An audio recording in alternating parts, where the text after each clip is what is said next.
Good morning everybody.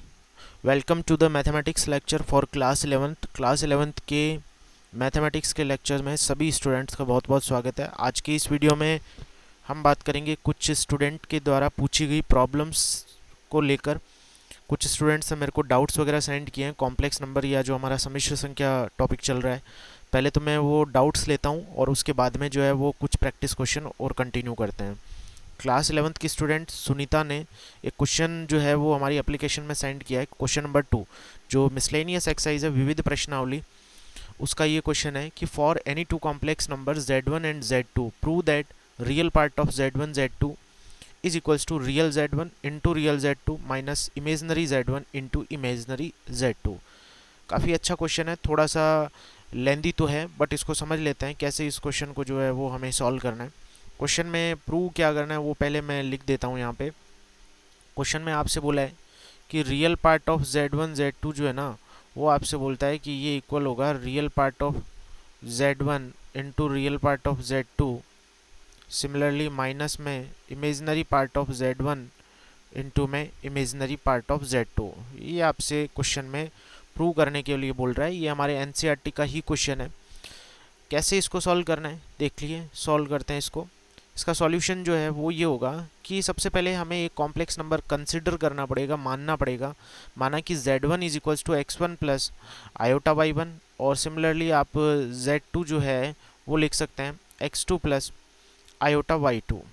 ठीक है, अब z1 और z2 दोनों वैल्यूज़ ये होंगी, तो यहाँ पर इस सिचुएशन में आप ये बोल सकते हैं कि z1 इंटू z2 का जो वैल्यू होगा वो कितना हो जाएगा x1 प्लस आयोटा y1, और ठीक ऐसे ही इसका वैल्यू पुट कर दिया z2 का, तो x2 प्लस आयोटा y2।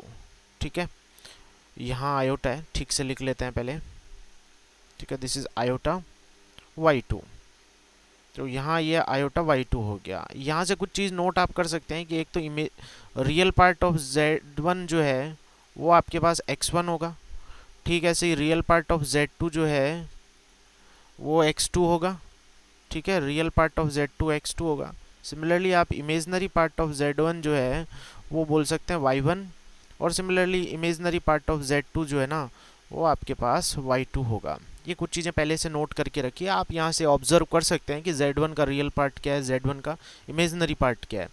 बस अब कुछ ज़्यादा कुछ खास काम नहीं करना है आपको, इसको ब्रैकेट को मल्टीप्लाई कर देना है। तो ये x1 x2 हो गया, और प्लस आयोटा x1 y2 हो गया, और आयोटा y1 यदि इससे मल्टीप्लाई होता है तो आयोटा x2 y1, और ठीक ऐसे ही आयोटा स्क्वायर y1 y2। ठीक है, जैसे इसको सॉल्व किया जाए तो x1 x2 और यहाँ आयोटा स्क्वायर का वैल्यू माइनस होगा, तो माइनस में y1 y2। ठीक है, इसको सेपरेट कर लिया। इन दोनों में आयोटा कॉमन ले लेते हैं, तो आयोटा, और ये डेरिवेशन काफ़ी इंपॉर्टेंट है, आगे के क्वेश्चंस में भी काफ़ी ज़्यादा यूज़ होता है। कुछ स्पेशल जो टाइप के डेरिवेशन होते हैं उनमें इसका काफ़ी ज़्यादा यूज़ होता है, तो आप अच्छे से इसको नोट करें। z1 z2 का वैल्यू ये आ गया। अब आपसे मैं ये पूछूं कि what is the real part of z1 z2, कहने का मतलब z1 और z2 का रियल पार्ट क्या है। तो सीधी सी बात है, यहाँ से हम पता कर सकते हैं कि इसका रियल पार्ट जो है वो x1 x2 और माइनस में y1 y2 है। अब यदि रियल पार्ट ये है इसका, तो x1 को हम लोग क्या लिख सकते हैं, रियल पार्ट ऑफ z1, तो इसको बस ऐसा पुट कर दीजिए, real part of z1। x2 को क्या लिख सकते हैं, real part of z2। y1 को क्या लिख सकते हैं, इमेजनरी पार्ट ऑफ z1, तो इमेजनरी पार्ट ऑफ z1। और ठीक ऐसे ही y2 को हम लिख सकते हैं imaginary part of z2। So you can easily observe that real part of z1 z2 clearly equals to real part of z1, real part of z2 minus imaginary part of z1 and imaginary part of z2. In any other question you may ask about the imaginary part of z1 z2, तो इसके बारे में पूछा जा सकता है। then you can easily observe that the imaginary part of z1 z2 is equals to x1 y2 plus x2 y1। ठीक है, तो दोनों चीज़ें पूछी जा सकती है। आपको z1 z2 का इमेजनरी पार्ट भी पूछा जा सकता है, तो इमेजनरी पार्ट ये हो जाएगा, जस्ट वैल्यूज़ ये सब्सटीट्यूट करनी है और आप देखेंगे आंसर आपको जो है वो ईजिली मिल जाएगा। ठीक है, तो एक क्वेश्चन ये पूछा गया था, कल मेरे को व्हाट्सएप किया था। ठीक ऐसे ही हमारी क्लास 11th की ही ब्राइट स्टूडेंट तमन्ना शेखावत ने भी एक क्वेश्चन मेरे को सेंड किया है। आर डी शर्मा का शायद ये क्वेश्चन है। ठीक है, या जो भी text book R D Sharma के फ़ॉन्ट लग रहे हैं मेरे को। ठीक है, आर डी शर्मा का ये क्वेश्चन है, काफ़ी अच्छा क्वेश्चन पूछा है तमन्ना ने। Find the real values of X and Y for which the following inequality hold. Hindi medium के स्टूडेंट भी ध्यान दें। आपको यदि बुक परचेज करनी है तो मैंने बुक का नाम आपको बता दिया है कि आप हिंदी मीडियम के स्टूडेंट मॉडर्न एबीसी जो है वो परचेज कर सकते हैं। ठीक है, मर्डर लग रहा है, मॉडर्न एबीसी है। ठीक है, मॉडर्न एबीसी है। और ऐसे ही जो है वो आप आर डी शर्मा भी परचेज कर सकते हैं। जिन लोगों को हिंदी मीडियम के स्टूडेंट को इंग्लिश में ज़्यादा दिक्कत नहीं है वो आर डी शर्मा भी परचेज कर सकते हैं। दोनों में से एक बुक जो है वो रेफरेंस के लिए परचेज कर लीजिए, क्योंकि एनसीईआरटी पर तो आप कितना प्रैक्टिस करोगे। एनसीईआरटी तो लगभग 14-15 लेक्चर्स में मैंने कंप्लीट ही कर दिया है। ठीक है, अब उसमें एनसीईआरटी में कुछ बचता भी नहीं है, तो आप एक्स्ट्रा रेफरेंस बुक जरूर परचेज करिए। एस चंद की भी पब्लिकेशन की एक अच्छी बुक आती है, किसी को यदि परचेज करनी है तो एस चंद पे भी जा सकता है। शॉर्ट एंड स्वीट बुक है, ये छोटी बुक है, प्रैक्टिस के लिए अच्छे क्वेश्चन दे रखे हैं, ये भी आप ले सकते हैं। ठीक है, तो चलिए शुरू करते हैं। क्वेश्चन एक पूछा गया है कि दो कॉम्प्लेक्स नंबर इक्वल कब होंगे। तो दो क्वेश्चन तमन्ना ने सेंड किया, मैं एक क्वेश्चन कोई सा भी उठा लेता हूँ।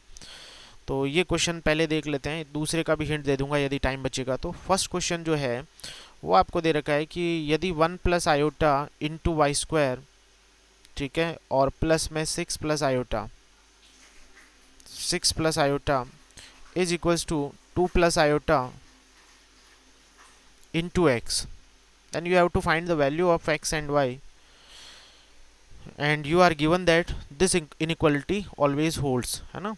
तो आपको ये इक्वलिटी जो है वो होल्ड करती है, तो उस केस में x एंड y का जो वैल्यू होगा वो क्या होगा। तो सिंपल सा स्टूडेंट, हमने देखा है कि जब भी दो कॉम्प्लेक्स नंबर इक्वल होते हैं तो हमने देखा है कि उनके रियल पार्ट भी आपस में इक्वल होते हैं। ठीक है, दोनों साइड रियल पार्ट देख लीजिए, उनको इक्वल कर दीजिए, और साथ साथ में उनके इमेजनरी पार्ट्स को भी आप इक्वल कर सकते हैं। ठीक है, तो इनके रियल और इमेजनरी पार्ट्स दोनों को इक्वल कर देते हैं हम लोग।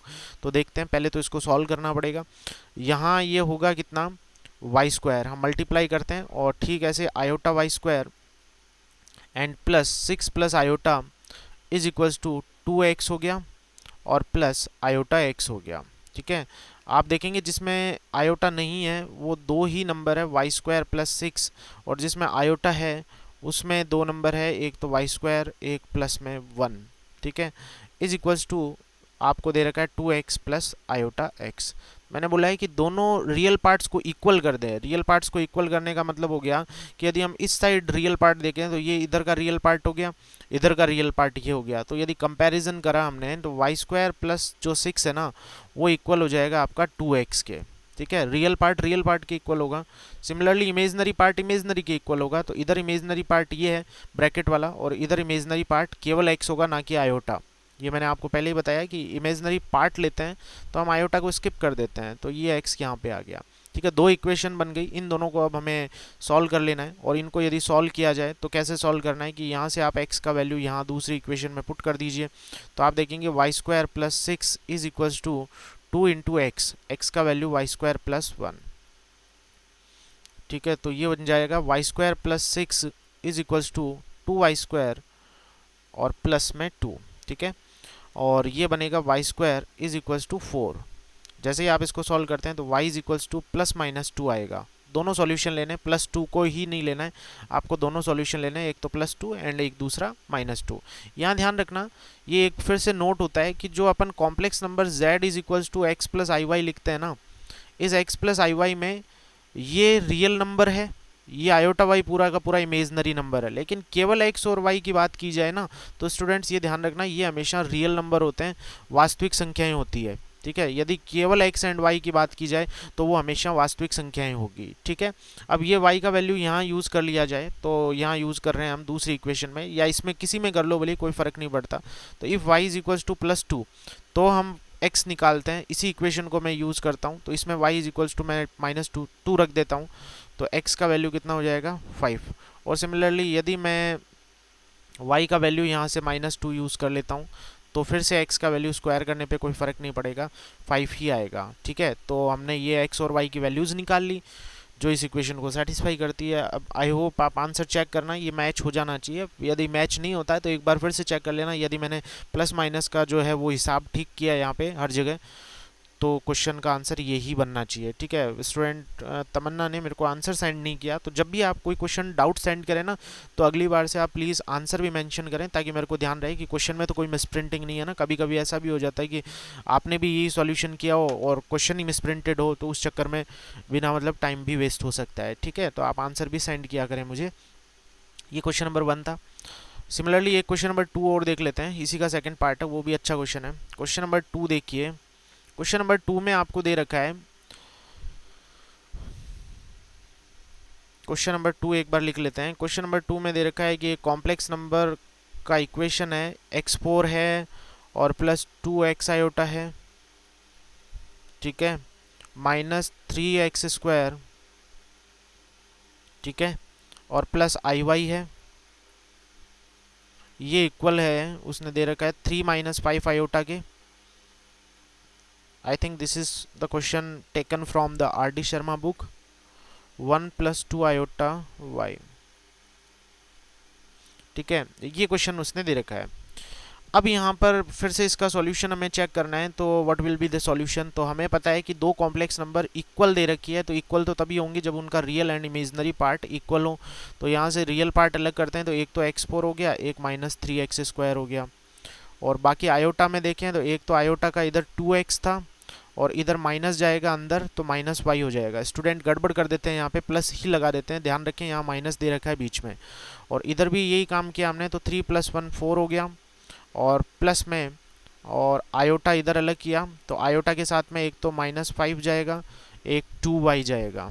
ठीक है, ये रियल और इमेजिनरी पार्ट हो गया। अब आपको बताएं, रियल रियल के इक्वल होगा, ये रियल है और ये रियल है, तो रियल रियल के इक्वल होगा, तो x4 - 3x² is equals to 4। ठीक है, आई थिंक सबको क्लियर हो गया।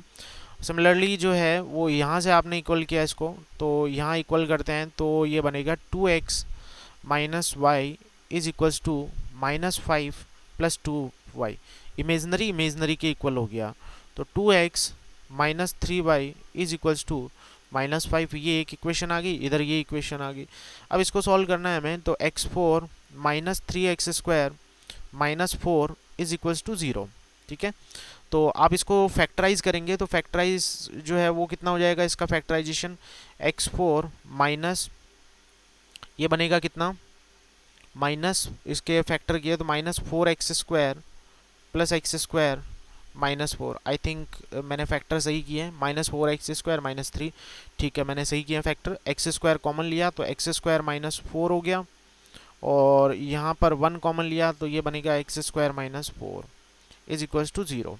सिंप्लीफिकेशन इसका करते हैं, तो x² + 1 और इनटू में x² - 4 इज इक्वल्स टू 0। अब या तो x² + 1 0 के इक्वल होगा, या फिर आप देखेंगे कि x² - 4 इक्वल्स टू 0 होगा। अभी मैंने बताया कि x और y रियल नंबर्स होते हैं, वास्तविक संख्याएं होती है, तो x² इक्वल्स टू ये -1 आ जाएगा, और जब x का वैल्यू निकालोगे तो ये तो आयोटा में चला गया, √(-1) आ गया ना, प्लस माइनस, तो ये तो कैंसिल हो गया। केवल इसी से हमें x का वैल्यू रियल मिलेगा, तो x इज इक्वल्स टू कितना हो जाएगा, +-2। जैसे ही x इक्वल्स टू +-2 आएगा, तो एक तो 2 हो गया, एक -2 हो गया। ठीक है, अब यदि x का वैल्यू 2 रखा है यहाँ पे, तो 4 - 3y इज इक्वल्स टू -5 हो गया। तो यहाँ से इसको सॉल्व किया तो 3y इज इक्वल्स टू 9 और y इज इक्वल्स टू यहाँ से हो जाएगा इसका आंसर 3। ठीक है, सिमिलरली आप जो है y का वैल्यू जब है x का वैल्यू y का वैल्यू सॉरी x का वैल्यू है क्या ये, हाँ ठीक है, x का वैल्यू -2 यूज़ करते हैं, तो -4 is equals to -3y is equals to -5 कर लेंगे ना। अब इसको सॉल्व आगे, तो दो सॉल्यूशंस आपको इक्वलिटी के मिल जाएंगे, कहीं कोई किसी भी स्टूडेंट को डाउट नहीं होगा आई थिंक। ठीक है, तो ये बात होती है हमारी इस सेकंड क्वेश्चन, जो कि आप ही में से स्टूडेंट का डाउट था। तो आप डाउट्स भी सेंड कर सकते हैं, कुछ अच्छे डाउट्स होंगे जिन पे हमने काम नहीं किया है, तो वो मैं अपने वीडियोज़ में ज़रूर इंक्लूड करूँगा। ठीक है ना, और ऐसे क्वेश्चन होंगे जो मान लो हमने पहले डिस्कस कर लिए हैं, वो केवल नंबर्स का ही फ़र्क है, तो उन क्वेश्चंस को मैं आपको अलग से जो है वो ज़रूर बता दिया करूँगा। तो चलिए, ये आज के लिए जो है वो डाउट्स की बात हो गई। अब हम जो है वो हमारे क्वेश्चन शुरू करते हैं। लास्ट क्लास में हमने कुछ क्वेश्चंस जो है वो आई थिंक डिस्कस कर लिए थे।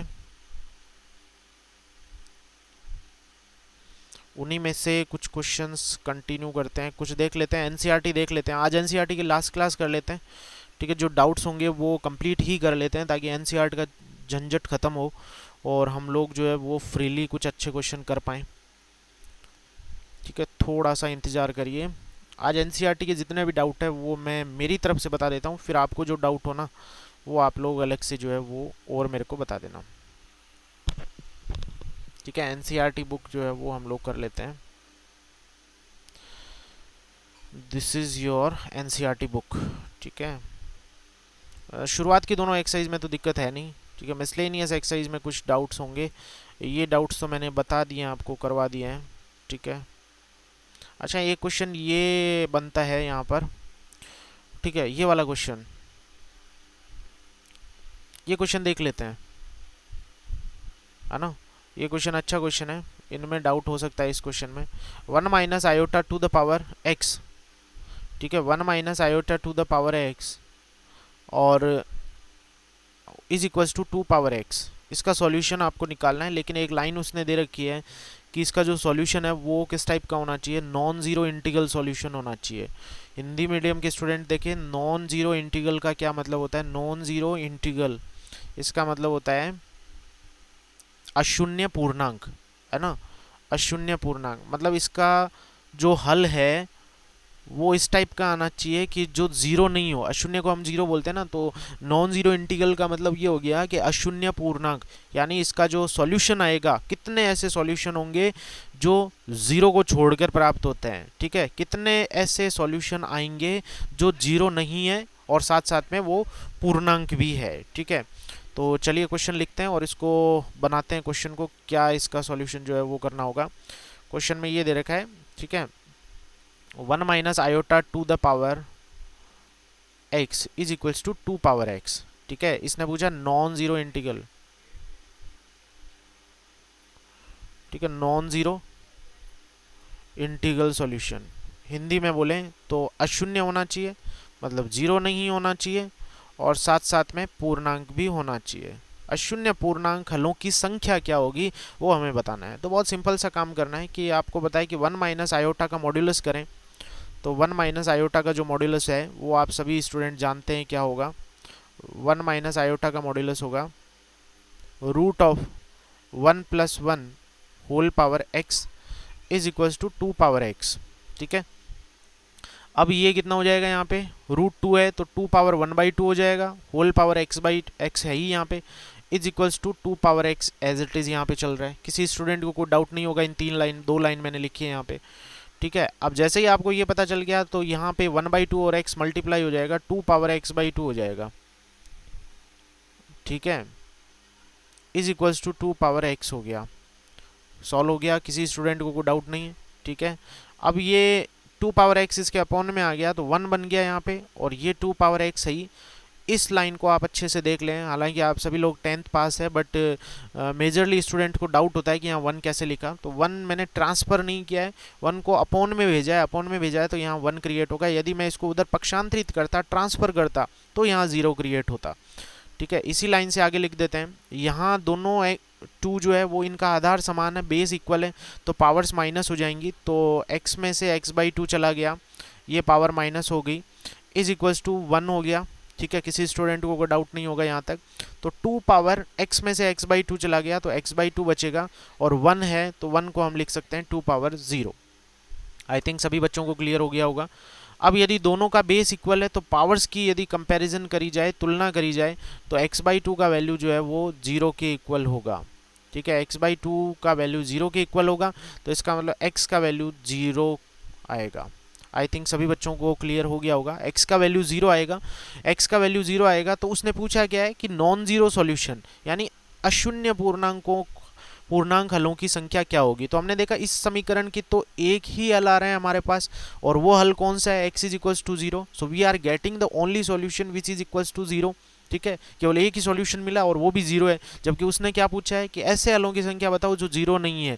तो हमने देखा कि इसका तो एक ही हल आया, वो भी जीरो हो गया। तो ऐसे कितने हल होंगे जो अशून्य होंगे? ऐसा कोई भी हल नहीं होगा, यानी अशून्य हलों की संख्या कितनी हो जाएगी? जीरो हो जाएगी। यदि वो ये वर्ड काट देता क्वेश्चन में, ये नहीं होता कि find the integral solution of this equation, तो हमारा आंसर क्या होता? इंटीग्रल सॉल्यूशन में इसके हलों की संख्या, कितने पूर्णांक हल आ रहे हैं इसके, इसका एक पूर्णांक हल आ रहा है, तो इसका मतलब आंसर फिर 1 होता। ठीक है, तो ध्यान से क्वेश्चन की लैंग्वेज समझना। यदि ऐसा होता कि पूर्णांक हलों की संख्या ज्ञात करें, तो पूर्णांक हलों की संख्या जो है वो 1 होगी, और कितने अशून्य पूर्णांक हलों की संख्या होगी, तो अशून्य पूर्णांक हलों की संख्या इसमें 0 आपको मिलेगी। आई थिंक सभी स्टूडेंट्स को ये क्वेश्चन क्लियर हो गया होगा। ठीक है, तो ये क्वेश्चन जो है वो आपके बुक का ही क्वेश्चन है। कुछ क्वेश्चन और देख लेते हैं, कौन कौन से और क्वेश्चन हो सकते हैं। ठीक है, ये क्वेश्चन तो हमने क्वेश्चन नंबर 20 तो काफ़ी लाइव क्लास में भी हमने डिस्कस किया था ऐसा क्वेश्चन, तो अब ये हो जाना चाहिए। ये क्वेश्चन नंबर 19 जो है, इसमें आपसे पूछा है कि यदि ये समिश्र संख्या इसके बराबर है तो ये आपको सिद्ध करना है। तो 2 लाइन का क्वेश्चन नहीं है, ये क्या करना चाहिए? ये ए स्क्वायर प्लस बी स्क्वायर आ रहा है, ये किस चीज़ को शो कर रहा है कि यदि a plus iota b a complex number होता है, तो यदि इसका मॉड्यूलस हो जाए तो मॉड्यूलस इसका कितना हो जाएगा? ए स्क्वायर प्लस बी स्क्वायर हो जाएगा। ठीक है, तो इसका मतलब यूज़ तो कुछ मॉड्यूलस जैसी चीज़ ही होगी, तो हम लोग इसको तो यहीं निपटा देते हैं, इसके पास में ही जो जगह बची हुई है। ठीक है, यहीं से इस क्वेश्चन को कर लेंगे हम लोग, कहीं कोई दिक्कत ही नहीं है। सिंपल मॉड्यूलस का जो कॉन्सेप्ट है वो यूज़ होगा। तो देखिए क्या करना है कि यदि ये आपको कॉम्प्लेक्स नंबर दे रखा है, तो हम लोग दोनों साइड मॉड्यूलस यूज़ कर लेते हैं इस क्वेश्चन में। और दोनों साइड मॉड्यूलस यूज़ किया तो मॉड्यूलस की प्रॉपर्टी है कि जितने कॉम्प्लेक्स नंबर है ना, सबका मॉड्यूलस आप अलग अलग भी कर सकते हो। तो मैं इसको ऐसे लिख सकता हूँ, ए प्लस आयोटा बी, और इधर हो जाएगा सी प्लस आयोटा डी, और इधर आ जाएगा ई प्लस आयोटा एफ, और ये मॉड्यूलस हो जाएगा जी प्लस आयोटा एच, और ये हो गया modulus a plus iota b. ठीक है, अब a प्लस आयोटा बी का मॉड्यूलस करना है तो a square plus b square, और c प्लस आयोटा डी का मॉड्यूलस करना है तो c square plus d square, e plus iota f का मॉड्यूलस करना है तो e square plus f square, और g प्लस आयोटा h का मॉड्यूलस करना है तो g square plus h square, और इसका मॉड्यूलस करना है तो वो होगा ए स्क्वायर प्लस बी स्क्वायर। अब आप देख रहे हैं दोनों साइड रूट आ रखा है और रूट को हटाना है, तो सिंपल स्क्वायर कर दो, ये रूट हट जाएगा, ये रूट हट जाएगा, ये रूट हट जाएगा, सब पे ब्रैकेट बना देना, ये भी रूट हट जाएगा, आंसर आपको ये वाला मिल जाएगा डायरेक्ट। ठीक है, तो ये क्वेश्चन भी हमने पहले सॉल्व कर लिया है, तो किसी स्टूडेंट को कोई डाउट नहीं होगा। ठीक है, तो ये हमारी एनसीईआरटी खत्म होती है। ठीक है, तो एनसीईआरटी बेस्ड क्वेश्चन आज की क्लास में कंप्लीट है। अब जैसा कि मैंने आपको बताया कि आप 2 बुक जो है ना वो परचेज़ कर सकते हैं। एक तो आप आर डी शर्मा परचेज़ कर सकते हैं। ठीक है, पहली प्रायोरिटी मैं तो आर डी शर्मा को देता हूँ, आर डी शर्मा पहले करना ज़रूरी है। ठीक है, आप कहीं पर भी कुछ भी लोग बोलते हैं तो उन बातों पे विश्वास मत कीजिए, आप आर डी शर्मा करिए। और ऑब्जेक्टिव क्वेश्चन उसके पीछे दे रखे हैं, बहुत क्लासिक क्वेश्चन है, उसके अलावा आपको कुछ भी करने की ज़रूरत नहीं पड़ती। फिर भी मान लो आपके पास टाइम बचता है ऑब्जेक्टिव क्वेश्चन करने के बाद में, तो आप दूसरा काम ये कर सकते हैं कि जो स्टडी मटेरियल हम लोग आपको प्रोवाइड करेंगे, जस्ट 2-4 दिन में वो स्टडी मटेरियल तैयार हो जाएगा, तो स्टडी मटेरियल की जो एक्सरसाइज है ना वो आप कंप्लीट कर लें। दूसरा काम आपको ये करना है। तीसरा काम आपको ये करना है कि फिर भी टाइम बचता है आपके पास, तो प्रीवियस ईयर के क्वेश्चन आप कर सकते हैं। ठीक है, प्रीवियस ईयर के क्वेश्चन में जो है वो मेनली आप देख सकते हैं कि जो एनडीए वगैरह में या फिर जेई वगैरह में वो क्वेश्चन कौन कौन से आते हैं, वो आप क्वेश्चन जो है वो डिस्कस कर सकते हैं। ठीक है, तो ये होती है आज की क्लास अपनी कंप्लीट। अगले वीडियो में कुछ प्रैक्टिस क्वेश्चन ही करेंगे। कॉम्प्लेक्स नंबर का टॉपिक लगभग आपका खत्म है। ठीक है, according to your NCERT syllabus आपका जो है वो कॉम्प्लेक्स नंबर का टॉपिक खत्म है। ठीक है, अब एक्स्ट्रा क्वेश्चंस की प्रैक्टिस करनी है, तो वो हम इस चैप्टर को कितने भी दिन पढ़ सकते हैं, 10 दिन पढ़ें तो भी कम है, 15 दिन पढ़ें तो भी कम है, जितना पढ़ें इस चैप्टर को उतना कम है, क्योंकि अभी भी बहुत सारी चीज़ें एनसीईआरटी के बाहर की भी बहुत कुछ कवर की जा सकती है, लेकिन वही चीज़ हम कवर करेंगे जो एनडीए और जेईई मेंस के सिलेबस को जो है वो कवर करती है। वो सारे टॉपिक जो है वो अभी एक्स्ट्रा में मैं आपको क्वेश्चन के थ्रू जो है वो एक्सप्लेन करता रहूँगा। तो अगले वीडियो में फिर कंटिन्यू करते हैं एक नए प्रैक्टिस सेशन के साथ में। तब तक के लिए खूब अच्छे से पढ़िए, अच्छे से तैयारी कीजिए, अच्छे से शॉर्ट नोट्स बनाइए और खूब क्वेश्चंस की प्रैक्टिस करते रहिए। मिलते हैं अगले वीडियो लेक्चर में। Bye bye, take care, see you again in next video.